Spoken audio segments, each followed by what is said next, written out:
What's up world, Jonathan here. I really hope the autofocus is working properly. So today's day 5 if I'm not mistaken. We are a Tuesday, I think it's April 4th, right? It's April 4th, right? Forgot. Yeah, I mean I know the date, I just don't know it right now. So still working on the class.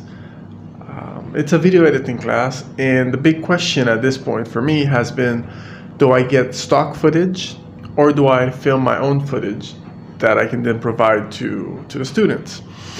And what is the story that we're telling through the footage, like through the edit? Because the point is to find something where no one really has to think about the work of cutting, what are we trying to say. It's to already have this ready for them and just to teach them how to put the pieces together.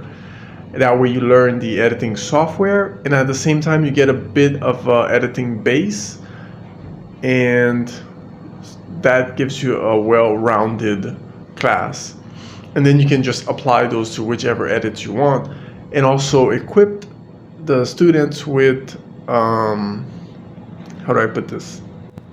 An optimized workflow, if you will, like to some degree, because then again, depending on what you're creating, what you're building up to, the workflow is going to vary a bit, right?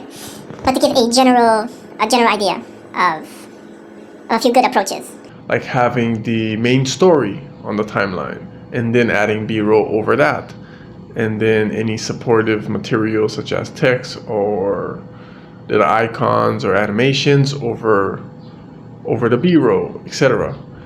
And how you organize that in the timeline versus having cuts up and down everywhere, etc. Like little things like that. Working on that, I'm deciding today I'm gonna have to make the final decision. I've been looking at some stock footage and I've been thinking of a few ideas of what I could film myself. Now I just have to decide. Today I'll decide and I'll start putting everything together. And I've already made a bullet point list of the different topics or the different lessons that are going to be taught through the class. So mainly that's where my mind's been at, and yeah. I guess anyways, so other than that, just casually looking at a few other things. Like, I'm not super narrow focused so that I don't miss anything by being overly focused on it. So I'm giving myself a bit of space to think about other things, look at other interests that I have that are coming up,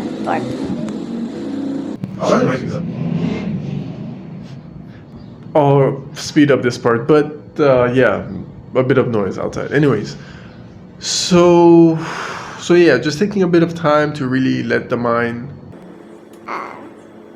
Intervals. No, yeah, intervals.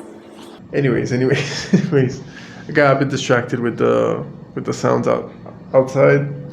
Oftentimes I don't notice. I get hyper focused when I'm recording, and then I don't notice just how much noise is happening. And then after, when it's time to edit, then I'll notice just how much noise there was. Yeah, I think I might just end up keeping this one short too, I guess. Otherwise, they'll be mostly talking about personal stuff or plans, I don't know, interests, not sure. Not really sure that's going to be the point of this, really. Well, the point of this is really just to, again, shoot, edit, upload, and to make it a routine. And I'm doing it so far. It's really strange. I have to remind myself or momentarily remember, oh, right, recording.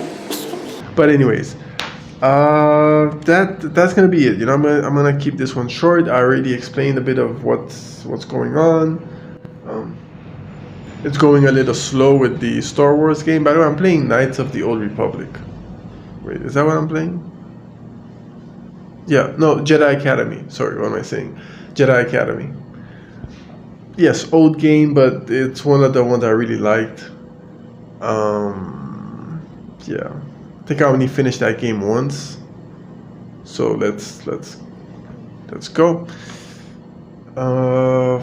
That's it, really. Oh, why am I thinking between stock footage and recording stuff myself is when I did the GIMP Essentials course, which I guess I'm plugging it again, you can find a link in the description that will give you 1 month free. of Skillshare where you can find the GIMP Essentials course that I have. Again, there's going to be a small thumbnail over here giving you the actual title of it in the thumbnail of it. So thing that happened is I grabbed images from FreePic that I use for the course, right? And they were free to use because I figured, best for the students if it's free to use. And then as I was creating supportive material as well as a tutorial, the tutorial is unrelated to the class, but then I can make a mention of the class and at the same time give a tutorial that you can say serves as a follow-up to the class, if you will. If you watch the class, you can follow the tutorial, no problem. If you haven't watched the class, you can still watch the tutorial. Anyways, point is, when I went back on FreePic to go check a few things, and one of the images that I had gotten, and I was like, let me go there, get basically present where I'm getting it from and give credit, etc. And I noticed that a couple images went from the free license, like free to use and download, to a premium license, so you can no longer just use it. And that's when it dawned on me, like, they can change their license at any moment on FreePic. So whatever you use there, even if it's free for use, can get you in trouble, because let's say it goes premium, then you can technically get sued if you use it outside of the not terms and conditions, because they switched the license on you. Hey, so just to conclude this video, So just to conclude this video, because apparently Gamma 2.2, the profile, whichever settings I'm using right now, seem to generate even heavier videos, like heavier files, than when I was using the log medium. Anyways, thing is, I ran out of storage and it stopped recording, or recorded in 2 files, but the second file is corrupted. So yeah, the whole FreePic thing, it was just, eye-opening of, like, that could happen. They can switch their license at any moment. And so yeah, and then I think I mentioned that I'm just gonna get back to working on the class, deciding between the stock footage and filming myself. I might go for the stock footage just to be able to provide them with guaranteed higher res content, right? Although, for absolute beginners, you don't want to throw them in with 4K stuff, especially for anyone that has lower-end machines, but then you can teach them about proxies, etc., etc. Blah, blah, blah. Anyways, thank you for watching. My name is Jonathan, and I'll see you next time. Take care.